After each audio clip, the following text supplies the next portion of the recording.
بسم اللہ الرحمن الرحیم۔ میرا نام محمد حسین ہے اور میں یہاں پر 9 اور 10 دونوں کلاسوں کو اسلامیات پڑھا رہا ہوں۔ آج ہم نے 10 کلاس کی سورہ احزاب کو پڑھانا ہے۔ اس کا مختصر سے تعارف میں آپ کو بتا دوں سورۃ الاحزاب کا۔ سورۃ الاحزاب اس کو غزوہ خندق بھی کہا جاتا ہے۔ اس کے اندر 9 رکوع ہیں پوری سورت کے اندر اور کل آیات 73 آیات ہیں۔ یہ غزوہ خندق کیوں لڑی گئی، اس کی وجوہات کیا تھی، تو اس کا مختصر سے تعارف میں آپ کو بتا دیتا ہوں۔ آپ علیہ الصلوۃ والسلام نے جب مکہ سے مدینہ ہجرت کی تو ابتدا میں آپ علیہ الصلوۃ والسلام نے مدینہ منورہ میں اس وقت یہودیوں کے 3 قبیلے آباد تھے، بنو نذیر، بنو قریظہ اور بنو قینقاع۔ ان 3 قبیلوں کے ساتھ یہود تھے، تو ان کے ساتھ آپ علیہ الصلوۃ والسلام نے دوستی کا معاہدہ کیا اور معاہدہ یہ طے ہوا کہ یہ ہمیشہ مسلمانوں کا ساتھ دیں گے۔ اگر کفار مسلمانوں کو کسی قسم کی کوئی اذیت دیں تو یہ تینوں قبیلے مسلمانوں کے ہمراہ کھڑے رہیں گے، اور اگر کفار ان یہودیوں کے قبیلوں کو کسی قسم کی ایذا اور تکلیف پہنچائے تو مسلمان ہمیشہ ان 3 قبیلوں کا ساتھ دیں گے۔ لیکن وقت گزرنے کے ساتھ ساتھ 2 قبیلے بنو نذیر اور بنو قینقاع، ان دونوں نے جب کفار نے آپ علیہ الصلوۃ والسلام کو قتل کرنے کی ناپاک سازش کی تو ان 2 قبیلوں نے ان سازش میں ان کفار کا ساتھ دیا۔ جب آپ علیہ الصلوۃ والسلام کو اس کا علم ہوا تو آپ علیہ الصلوۃ والسلام نے ان دونوں قبیلوں کو، بنو نذیر اور بنو قینقاع، ان دونوں قبیلوں کو آپ علیہ الصلوۃ والسلام نے مدینہ منورہ سے جلا وطن کر دیا، نکال دیا۔ جب آپ علیہ الصلوۃ والسلام نے ان دونوں قبیلوں کو نکالا تو یہ غصے سے بھرے ہوئے تھے کہ ہم تو شروع سے ہی مدینہ منورہ میں آباد تھے، آپ علیہ الصلوۃ والسلام بعد میں آئے اور ہمیں ہماری جگہ سے نکال دیا۔ اس وجہ سے انہوں نے مدینہ منورہ سے نکل کر پوری دنیا میں یہ پھیل گئے اور پوری دنیا میں جتنے بھی مسلمانوں کے مخالفین تھے ان تمام مخالفین کو انہوں نے اکٹھا کیا اور مسلمانوں کے خلاف ایک بہت بڑی جماعت بنی۔ تقریباً یہ 10 سے 15 ہزار کا لشکر بنا اور اس نیت سے نکلا مدینہ پر حملہ آور ہونے کے لیے کہ ہم نے جا کر اپنی جگہ کو دوبارہ حاصل کرنا ہے اور مسلمانوں کو ختم کرنا ہے۔ تو تقریباً 10 سے 15 ہزار کا یہ لشکر بنا اور یہ مدینہ پر حملہ آور ہونے یہ آ گئے۔ جب آپ علیہ الصلوۃ والسلام کو اس بات کا علم ہوا تو آپ علیہ الصلوۃ والسلام کی عادت مبارکہ تھی کہ آپ علیہ الصلوۃ والسلام بغیر مشورے کے کوئی کام نہیں کرتے تھے۔ آپ علیہ الصلوۃ والسلام نے اس وقت تمام صحابہ کرام کو اکٹھا کیا جو موجود تھے، ان کے ساتھ مشورہ کیا کہ بنو نذیر اور بنو قینقاع ان 2 قبیلوں نے بڑا لشکر بنا کر مدینہ پر حملہ آور ہونے آ رہے ہیں، لہٰذا کیا کیا جائے، ان کے ساتھ کس طریقے سے مقابلہ کیا جائے، کیونکہ مسلمانوں کی تعداد تھوڑی تھی، ادھر کفار بھی زیادہ تھے اور جتنے کفار تھے سب اکٹھے ہو گئے مدینے پر حملہ آور ہونے آ رہے ہیں۔ تو آپ علیہ الصلوۃ والسلام نے مختلف صحابہ سے مشورہ کیا، ان میں سے ہر ایک صحابی نے اپنی رائے کے مطابق آپ علیہ الصلوۃ والسلام کو رائے دی۔ ایک صحابی ہے حضرت سلیمان فارسی رضی اللہ تعالیٰ عنہ، انہوں نے رائے دی، ایران کے تھے، فارس قبیلے کے تھے، انہوں نے رائے دی آپ علیہ الصلوۃ والسلام کو کہ ہمارے ایران میں جب دشمن قوی ہو، مضبوط ہو اور تعداد کے اعتبار سے زیادہ ہو اور مسلمان تھوڑے ہو، ہماری تعداد کم ہو، تو ہم اپنے دفاع کے لیے اپنے علاقے کے اطراف میں 3 اطراف میں ہم خندق کی کھدائی کرتے ہیں تاکہ دشمن کا بڑے سے بڑا لشکر وہ ہمارے علاقے میں داخل نہ ہو سکے۔ آپ علیہ الصلوۃ والسلام کو حضرت سلیمان فارسی رضی اللہ تعالیٰ عنہ کا یہ مشورہ انتہائی پسند آیا اور حکم دیا صحابہ کو کہ خندق کی کھدائی کی جائے۔ خندق کی کھدائی میں تمام صحابہ کرام لگ گئے مدینہ منورہ کے اطراف میں۔ خندق کی کھدائی کی گئی، 5 گز اس کی گہرائی تھی اور 5 گز اس کی چوڑائی تھی، 3 اطراف میں یہ خندق کی کھدائی کی گئی۔ سب سردی کا موسم تھا، 27 فروری 5 ہجری 627 عیسوی میں یہ خندق کی کھدائی ہوئی ہے۔ موسم بھی سخت ترین سرد اور آپ علیہ الصلوۃ والسلام بذات خود وہ خندق کی کھدائی میں مصروف تھے، صحابہ کرام رضی اللہ عنہ کے ساتھ خندق کی کھدائی کر رہے تھے۔ جب 10 سے 15 ہزار کا لشکر آیا اور انہوں نے دیکھا کہ یہ تو مدینہ کے اطراف میں کھدائی ہوئی ہے، ہمارا وہ تو اس جذبے کے ساتھ آئے تھے کہ آج ہم نے ہر صورت میں مسلمانوں کو ختم کرنا ہے اور مدینہ منورہ کو واپس حاصل کرنا ہے، لیکن جب وہ آئے اور انہوں نے دیکھا سامنے کی طرف سے بھی کھدائی ہے، اطراف کی طرف سے بھی کھدائی ہے، جس کی وجہ سے وہ داخل نہیں ہو سکتے تھے، اس لیے ان کے جو حوصلے تھے، جو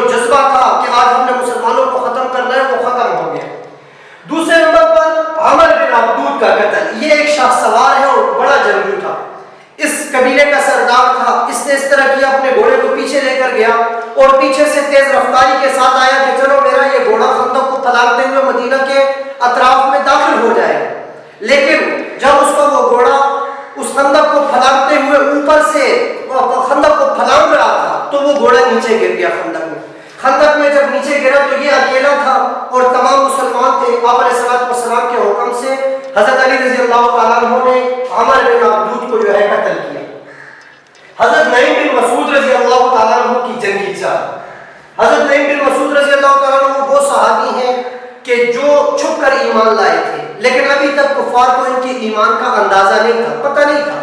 تو انہوں نے یہ خندق کی کھدائی سے پہلے ہی آپ علیہ السلام سے اجازت چاہی اور فرمایا کہ میں ایک جنگی چال چلوں گا. اور جنگی چال کیا تھی؟ جنگی چال یہ تھی کہ میں پہلے سے ہی کفار کے درمیان چلا جاؤں گا. ان کو تو میرے ایمان کا علم نہیں ہے, لہٰذا ان کے درمیان ایسی باتیں پیدا کروں گا جس کی وجہ سے وہ آپس میں ہی لڑنے جھگڑنے لگیں گے. تو حضرت نعیم بن مسعود رضی اللہ تعالیٰ عنہ نے پہلے سے جا کر کفار کے ساتھ خندق کی کھدائی تک پہنچے اور ان کے اندر ایسی باتیں پیدا کی جن کی وجہ سے ان کے آپس میں اختلافات پیدا ہوئے اور اس وجہ سے ان کے اپنے حوصلے وہ پست ہو گئے.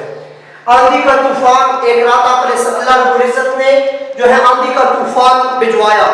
سخت ترین قسم کا طوفان تھا, تیز ہوا چلی, کالے بادل, جس کی وجہ سے کفار کے دلوں کے اندر خوف پیدا ہوا اور وہ وہاں سے بھاگ نکلے.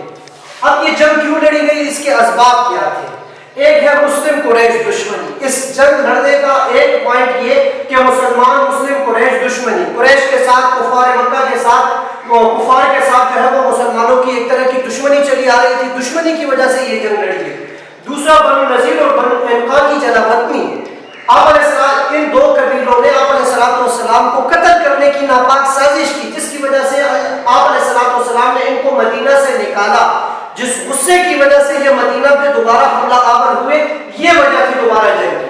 اب اس میں مسلمانوں کا جو جنگی سامان ہے, تعداد اس وقت مسلمانوں کی 3000 تھی, لیکن یہ مکمل سارے کے سارے مسلمان 3000 نہیں تھے. اس میں کچھ منافقین مدینہ بھی تھے کہ جب خندق کی کھدائی شروع ہوئی تو وہ طرح طرح کے ہیلے بہانے کرتے ہوئے وہ وہاں سے نکلتے رہے. ہمارے گھر غیر محفوظ ہے کیونکہ ایک بنو قریظہ قبیلہ یہودیوں کا یہ پیچھے ہی مدینہ منورہ میں رہ گیا تھا, انہوں نے بھی بغاوت شروع کر دی تھی. تو اس لیے منافقین نے ہیلے بہانے کرتے ہوئے وہاں سے نکلتے رہے. ایک روایت کے اندر آتا ہے کہ 1000 مسلمان رہ گئے تھے آخر میں.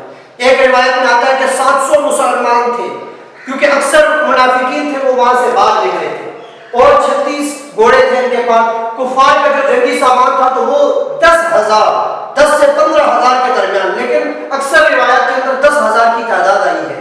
10,000 کی تعداد میں کفار مدینہ تھے. اونٹ ان کے پاس 1000 تھے اور گھوڑے ان کے پاس 300 تھے. بہرحال یہ 1 مہینے تک یہ جنگ لڑی گئی اور اس کا نتیجہ یہ ہوا کہ مسلمانوں کو فتح ہوئی اور کفار وہ کچھ عرصہ وہیں پر رہے. جب کھانے پینے کی چیزیں ان کے پاس ختم ہو گئی تو وہ وہاں سے بھاگ نکلے, لہٰذا مدینہ منورہ اس طرح محفوظ ہوا. اب ہم آتے ہیں سورۃ الاحزاب کے پہلے سبق کی طرف. الدرس الاول الف آیات 1 تا 8. یہ پہلے رکوع کے اندر تقریباً 4 باتیں بتائی جا رہی ہیں. پہلی بات, نبی اکرم صلی اللہ علیہ وسلم کو چند باتوں کی تلقین کی گئی ابتدا میں, سبق کے بالکل ابتدا میں پہلی آیات کے اندر, پہلی 2 آیات کے اندر چند باتوں کی تلقین کی گئی ہے. 4 باتوں کی تلقین کی گئی ہے, اس کی وضاحت میں بھی بتاتا ہوں. دوسرے نمبر پر جمیل بن معمر فہری, یہ ایک کافر ہے, اس کے حوالے سے جو ہے اگلی آیت نمبر 3 کے اندر اس کے حوالے سے واقعہ بیان کیا گیا. اس سے آگے جو مضمون ہے وہ زہار کی تعریف ہے اور حکم ہے, زہار کسے کہتے ہیں اور اس کا حکم کیا ہے اس کی بھی وضاحت بتا دیتا ہوں. اور چوتھے نمبر پر اس رکوع کے اندر نبی اکرم صلی اللہ علیہ وسلم اور ازواج مطہرات کا مرتبہ بتایا گیا ہے. پہلی بات, نبی اکرم صلی اللہ علیہ وسلم کو چند باتوں کی تلقین کی گئی. یا ایھا النبی اتق اللہ, بالکل سبق کے ابتدا میں آپ اللہ رب العزت لفظ لے کر آئے ہیں یا ایھا النبی, اے نبی صلی اللہ علیہ وسلم, یعنی اپنے نبی کو خطاب کریں. اس کے اندر چند باتیں ہیں. پہلی بات, ایک روایت میں آتا ہے نبی اکرم صلی اللہ علیہ وسلم کو اس لیے مخاطب کیا گیا کیونکہ نبی اکرم صلی اللہ علیہ وسلم ایک ایسے معاشرے کے اندر آئے ہیں کہ طرح طرح کی جاہلانہ رسومات ان کے اندر پائی جاتی تھی. جیسے جو جاہلانہ رسومات تھی وہ یہاں پر آپ کے سامنے آ بھی جائیں گی. دوسرے نمبر پر نبی اکرم صلی اللہ علیہ وسلم نے ان کے اندر ایک طرح کی جو اصلاحات کرنی تھی، جو غیر رسمیں تھی، ان کے اندر ان رسومات کا خاتمہ کرنا تھا، اس لیے طرح طرح کے مصیبتوں اور تکالیفوں کا سامنا کرنا پڑے گا۔ اس وجہ سے آپ علیہ السلام کو حکم دیا گیا، سب سے پہلا حکم یہ دیا گیا، یا ایھا النبی اتق اللہ، تقوی اختیار کریں، اللہ تعالیٰ سے ڈریں۔ تقوی کسے کہتے ہیں؟ تقوی کہتے ہیں اللہ تعالیٰ سے ڈرنا۔ کفار اور مشرکین اور جتنی بھی طاقتور قوتیں ہیں، اگر وہ آپ کے کام کے اندر مداخلت کریں تو آپ نے ان سے نہیں گھبرانا، آپ نے تقوی اختیار کرنا ہے، یعنی اللہ تعالیٰ سے آپ نے ڈرنا ہے۔ دوسرے نمبر پر حکم دیا گیا نبی اکرم صلی اللہ علیہ وسلم کو کہ کفار اور منافقین کی بات نہ مانیں۔ جنگ احد کے بعد ابو سفیان ابھی تک مسلمان نہیں ہوا تھا، اسی طرح ابو جہل کا بیٹا اکرمہ، یہ اور چند کفار آئے آپ علیہ السلام کے پاس اور آپ علیہ السلام کے سامنے بیٹھ گئے۔ آپ علیہ السلام کو عرض کیا کہ اے نبی، آپ ہمارے معبودوں کو برا بھلا کہنا چھوڑ دیں، ہم بھی آپ کے معبود کو برا بھلا نہیں کہیں گے، مسلمانوں کو تکلیفیں نہیں دیں گے، لہٰذا آپ ہمارے معبودوں کو برا بھلا نہ کہیں۔ لیکن آپ علیہ السلام کی تو بے عزتی اسی لیے ہوئی تھی کہ بت پرستی ختم ہو، جو غلط رسومات تھی، جاہلانہ رسومات تھی، وہ ساری ختم ہو جائے۔ یہ تو آپ علیہ السلام کو ان کے کام سے ہٹانے کی بات کر رہے تھے۔ تو اللہ رب العزت نے حکم دیا کہ کفار اور منافقین کی اس بات کو آپ نہ مانیں، وَاتَّبِعْ مَا يُوحَىٰ، وحی الہی کی پیروی کریں، جو اللہ رب العزت آپ کو حکم دے۔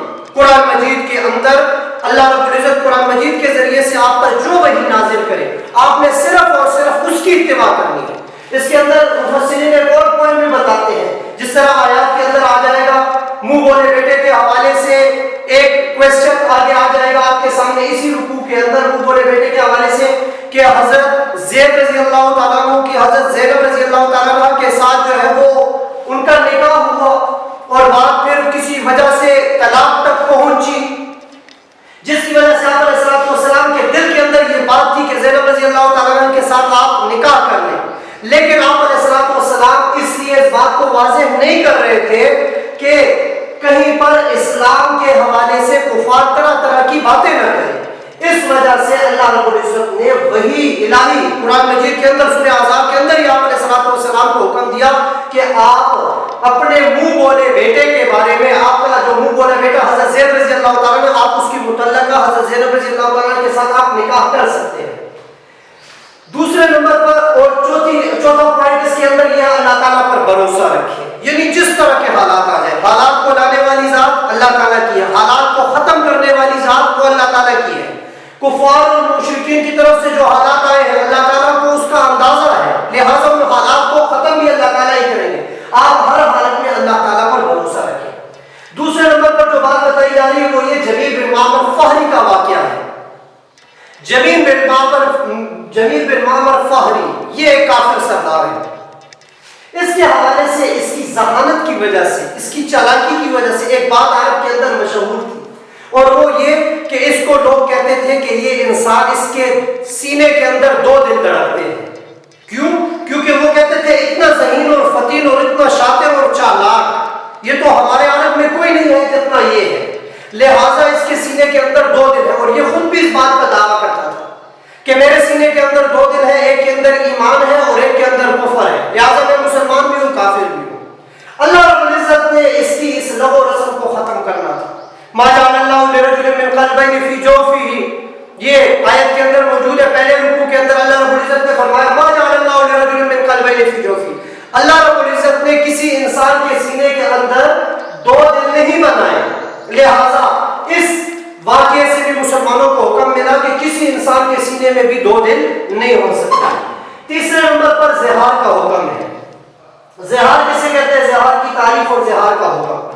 عرب کے اندر ایک لغو رسم ایک یہ بھی تھی کہ زیادہ غصے کی وجہ سے وہ اپنی بیوی کو اپنی والدہ کے ساتھ تشبیہ دے دیا کرتے تھے کہ تو مجھ پر ایسے ہے جیسے میری ماں، یا زیادہ فرط محبت کی وجہ سے، زیادہ محبت میں آ کر وہ اپنی بیوی کو یہ کہہ دیتے تھے تو میرے لیے ایسی مقدس ہے جیسے میری ماں، یا تیری پیٹھ میرے لیے ایسی ہے جیسی میری ماں کی۔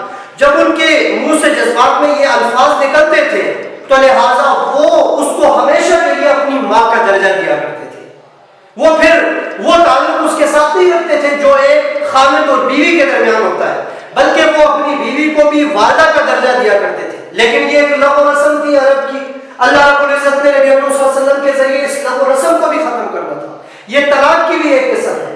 تو زہار یعنی اپنی بیوی کو اپنی والدہ کے ساتھ تشبیہ دینا.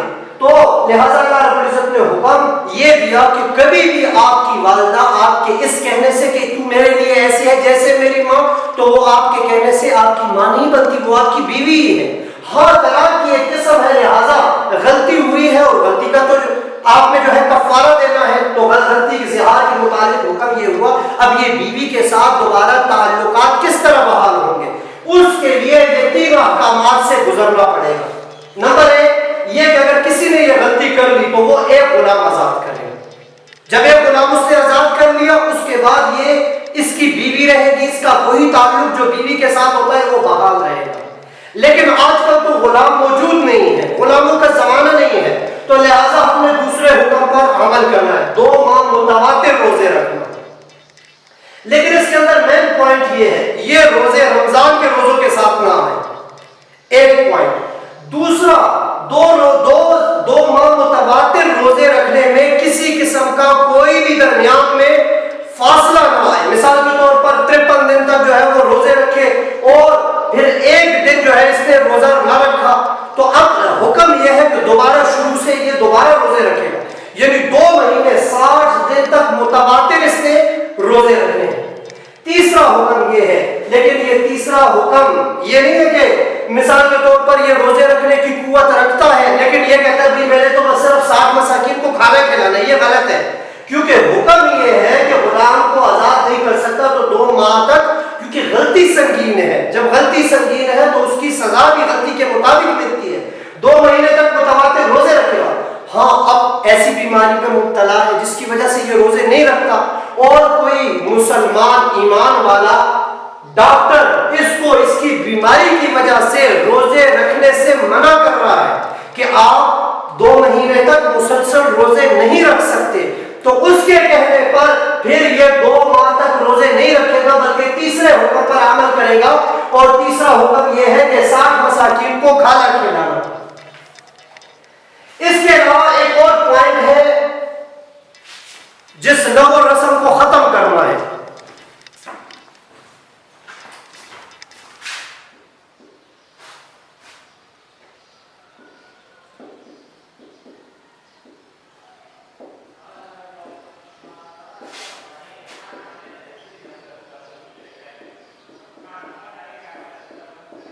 وہ ہے منہ بولے بیٹوں کے بارے میں ہدایات. منہ بولے بیٹے، اس کو لیپالک بھی کہا جاتا ہے، اس کو متبنہ بھی کہا جاتا ہے. یعنی وہ بچہ جس کو آپ بچپن سے ہی گود لیں.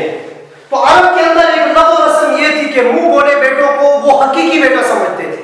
یعنی جس طرح والد فوت ہو گیا میراث میں حقیقی بیٹے کو حصہ ملتا ہے، وہ منہ بولے بیٹوں کو بھی حصہ دیا کرتے تھے. یا مثال کے طور پر حقیقی بیٹے کی مطلقہ جو بیٹا اس کو طلاق دے دے، اس کا اور اس کے سسر کا نکاح نہیں ہو سکتا حقیقی بیٹے کا، تو لہٰذا وہ منہ بولے بیٹوں کے حوالے سے بھی اسی بات پر عمل کیا کرتے تھے. لیکن اللہ رب العزت نے اس لغو رسم کو بھی ختم کرنا تھا. اور یہ لغو رسم کس طرح ختم ہوئی؟ آپ علیہ الصلوۃ والسلام حضرت زید رضی اللہ تعالیٰ عنہ نے جب منہ بولے بیٹے تھے آپ علیہ الصلوۃ والسلام کے، انہوں نے اپنی بیوی حضرت زینب بنت جحش رضی اللہ تعالیٰ عنہ کو طلاق دی، تو اللہ تعالیٰ نے حکم دیا آپ اپنے منہ بولے بیٹے کی مطلقہ کے ساتھ نکاح کریں. اور یہ نکاح اس لیے ہوا تاکہ اس لغو رسم کو ختم کرنا تھا کہ منہ بولے بیٹے آپ کے حقیقی بیٹے وہ نہیں بن سکتے. اب اس کے علاوہ اگر معاشرے کے اندر رہ رہے ہیں آپ نے کسی بیٹے کو، تو اب اس کے لیے حکم کیا ہے؟ اسلام نے اس کے لیے حکم یہ دیا ہے آپ نے ان کو ان کے نام سے پکارنا ہے. جیسے زید بن حارثہ رضی اللہ تعالیٰ عنہ تھے، تو زید بن حارثہ